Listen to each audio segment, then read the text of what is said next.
여러분, 목돈이 생기면 많은 분들이 같은 고민을 하죠. 한 번에 다 넣어야 할지 아니면 나눠서 넣어야 할지. 평소에는 매달 정해진 금액을 투자하면 됩니다. 생각할 것도 많지 않죠. 하지만 퇴직금, 성과급, 상속금, 만기적금처럼 큰 돈이 들어오면 상황이 달라집니다. 특히 요새는 집을 정리하고 목돈이 생긴 분들도 많죠. 갑자기 수천만 원, 많게는 수억 원을 어떻게 투자해야 하는지 고민하게 됩니다.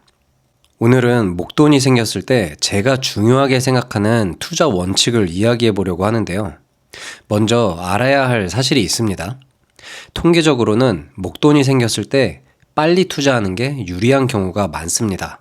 시장은 장기적으로 우상향해왔기 때문인데요. 시장에 오래 머물수록 수익을 얻을 확률도 높아지는 거죠. 그래서 단순히 수익률만 보면 한 번에 투자하는 게 분할 투자보다 유리했던 경우가 많습니다. 그런데 현실에서는 다른 문제가 생기죠.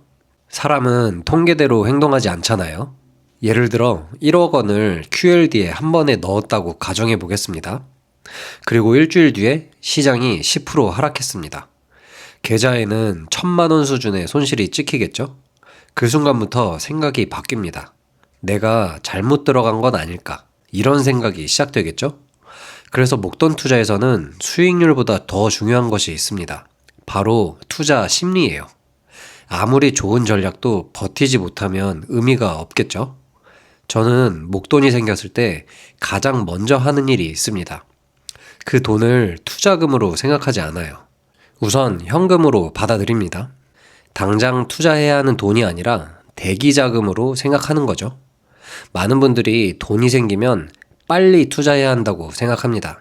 하지만 목돈이 들어온 직후에는 오히려 판단이 흔들리기 쉽습니다. 그래서 먼저 현금으로 보관하는 거예요. 그리고 기존 시스템 안으로 천천히 편입합니다. 중요한 건 시스템을 바꾸지 않는 거예요.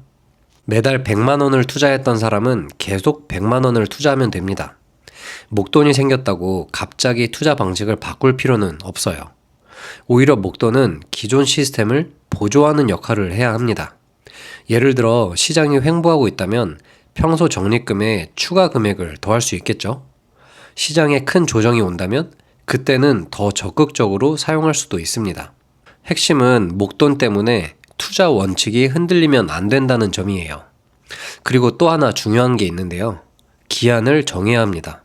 목돈을 너무 오래 들고 있는 것도 문제입니다. 계속 기다리다 보면 결국 아무것도 하지 못하게 되는데요. 반대로 너무 급하게 투자하는 것도 문제입니다. 그래서 저는 일정 기간 안에 투자 계획을 세우는 게 중요하다고 생각합니다.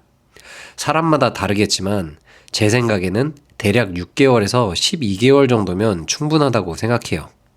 그 안에서 기존 적립 시스템에 맞춰서 편입하시면 됩니다. 많은 분들이 목돈이 생기면 시장 전망부터 찾아보는데요.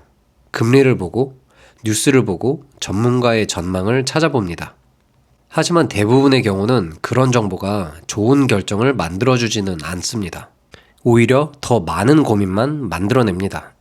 목돈이 생겼을 때 필요한 건 시장 전망이 아닙니다. 투자 원칙이에요.